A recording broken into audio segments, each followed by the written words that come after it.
ओम शांति। हम मनन कर रहे हैं 1970 की अव्यक्त वाणियों का।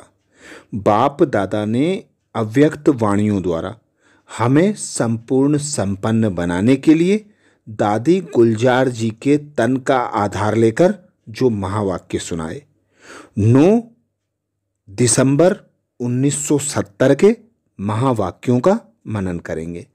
बाप दादा ने 9 दिसंबर 1970 को हम बच्चों का अटेंशन खिंचवाया। पुरुषार्थ का मुख्य आधार कैचिंग पावर। पुरुषार्थ का मुख्य आधार कैचिंग पावर। आज हरेक की दो बातें देख रहे हैं कि हरेक कितना नॉलेजफुल और कितना पावरफुल बने हैं।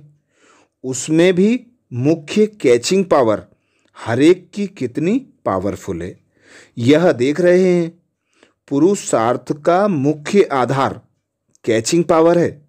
जैसे आजकल साइंस वाले आवाज़ को कैच करने का भी प्रयत्न करते हैं, लेकिन साइलेंस की शक्ति से आप लोग क्या कैच करते हैं? जैसे वह बहुत पहले के साउंड को कैच करते हैं, वैसे आप क्या कैच करते हो? अपने 5000 वर्ष पहले के देवीय संस्कार कैच कर सकते हो। कैचिंग पावर इतनी आई है, वह तो दूसरों की साउंड को कैच कर सकते हैं। आप अपने असली संस्कारों को सिर्फ कैच नहीं करते, लेकिन अपना प्रैक्टिकल स्वरूप बनाते हो। सदैव यह स्मृति में रखो कि मैं यही था और फिर बन रहा हूँ। जितना जितना उन संस्कारों को कैच कर सकेंगे, उतना स्वरूप बन सकेंगे। अपनी स्मृति को पावरफुल बनाओ, अर्थात श्रेष्ठ और स्पष्ट बनाओ। जैसे अपने वर्तमान स्वरूप का, वर्तमान संस्कारों का स्पष्ट अनुभव होता है, ऐसे अपने आदि स्वरूपों और संस्कारों का भी इतना ही स्पष्ट अनुभव हो। समझा? इतनी कैचिंग पावर चाहिए। जैसे वर्तमान समय में अपनी चलन व कर्तव्य स्पष्ट और सहज स्मृति में रहती है, ऐसे ही अपनी असली चलन सहज और स्पष्ट स्मृति में रहे। सदैव यही दृढ़ संकल्प रहे कि मैं ही तो था। 5000 वर्ष की बात इतनी स्पष्ट अनुभव में आए जैसे कल की बात है। इसको कहते हैं कैचिंग पावर। अपनी स्मृति को इतना श्रेष्ठ और स्पष्ट बनाकर जाना। भट्टी में आए हो ना, सदैव अपना आदि स्वरूप और आदि संस्कार सामने दिखाई दे। अपनी स्मृति को पावरफुल बनाने से स्मृति और दृष्टि स्वतः ही पावरफुल बन जाएगी। फिर यह कुमार ग्रुप क्या बन जाएंगे? अनुकूल अर्थात अनोखे। हरेक के 2 नयनों से 2 स्वरूपों का साक्षात्कार होगा। कौन से 2 स्वरूप? सुनाया था ना कि निराकारी और दिव्य गुणधारी, फरिश्ता स्वरूप और देवीय स्वरूप। हरेक ऐसे अनुभव करेंगे, वह हरेक से ऐसा अनुभव होगा जैसे कि चलता फिरता लाइट हाउस और माइट हाउस हो। ऐसे अपने स्वरूप का साक्षात्कार होता है। अब 5000 वर्ष की बात को कैच कर सकते हो, अनुभव कर सकते हो, तो इस अंतिम स्वरूप का अनुभव नहीं होता है। अभी जो कुछ कमी रह गई है, वह भरकर ऐसे अनुभवी मूर्त बनकर जाएंगे तो देखना कभी कोई कमी न रह जाए। भट्टी से ऐसा परिवर्तन करके जाना।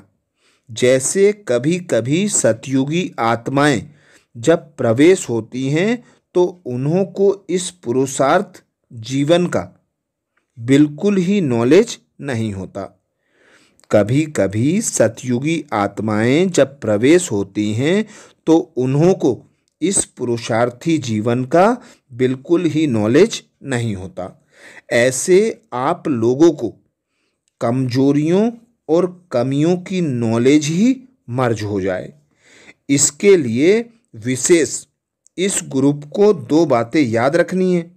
दो बातें दो शब्दों में ही हैं, एक गेस्ट हाउस, दूसरा गेट आउट।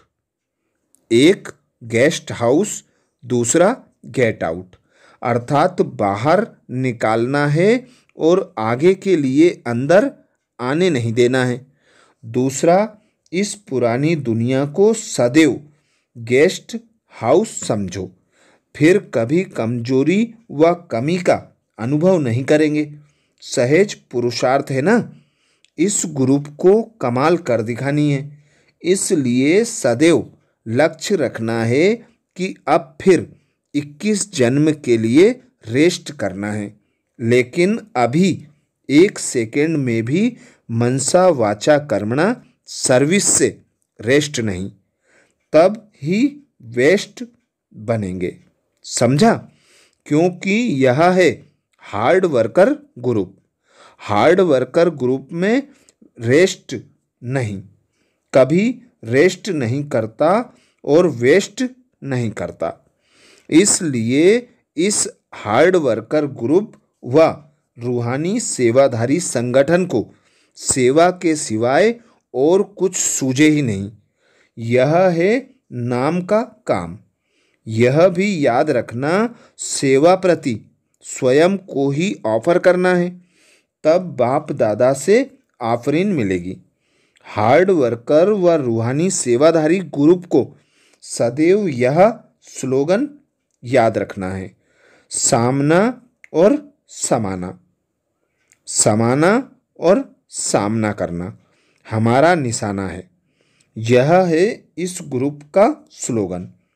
सामना माया से करना है, ना कि देवीय परिवार से। समाना क्या है?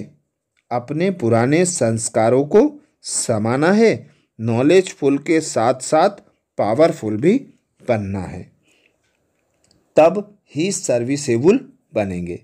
अच्छा, तिलक समारोह देख, राज तिलक समारोह याद आता है? अभी यह तिलक संपूर्ण स्थिति में रहने के लिए है, फिर मिलेगा राज तिलक। यह तिलक है प्रतिज्ञा और प्रत्यक्षता का तिलक। इतनी पावर है रूहानी सेवाधारी ग्रुप के लिए। यह खास शिक्षा दे रहे हैं। अपने को जितना अधिकारी समझते हो उतना ही सत्कारी बनो।